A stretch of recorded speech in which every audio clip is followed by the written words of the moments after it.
બહુ જ ઇઝી રીતે ગવારનું શાક જે ખાઈને કોઈનું મોઢું નહીં બગડે ઘરમાં. લસણને થોડુંક ખલમાં લઈને એમાં મીઠું, દાણા જીરું અને મરચું એડ કરીને ક્રશ કરી લો. સિંગ ભજીયા અને ગાંઠિયા જે મેઇન છે આપણા શાકમાં, એને પણ મિક્સરમાં થોડા ક્રશ કરી લો. હવે સરસવના તેલમાં, મસ્ટર્ડ ઓઇલમાં થોડું રાઈ, જીરું, હિંગ અને જે આપણે લસણની પેસ્ટ બનાવી એ એડ કરી દો. હવે એમાં સમારેલા ગવાર અને બટાકા એડ કરી દો. એમાં જે આપણે ગાંઠિયા અને સિંગ ભજીયાનો જે પાવડર બનાવ્યો હતો એ એડ કરી દો. એમાં થોડું મરચું, ગરમ મસાલો અને મીઠું એડ કરો. ગરમ મસાલો એકદમ ઓપ્શનલ છે, તમને ના જોઈએ તો તમે સ્કીપ પણ કરી શકો છો. હવે આમાં અડધો ગ્લાસ પાણી નાખીને આપણે કુકરમાં આની 2 સીટી લાવવાની છે.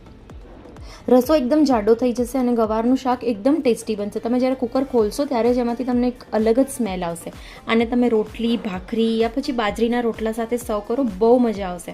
એકવાર જરૂરથી ટ્રાય કરજો. અગર આ રીતે બનાવ્યું ને તો હર વાર ઘરમાં તમારા ડિમાન્ડ આવશે કે ગવારનું શાક તો આ રીતે જ જોઈએ. અગર તમને અમારી રેસીપી સારી લાગતી હોય તો please subscribe to our channel. Thank you for watching.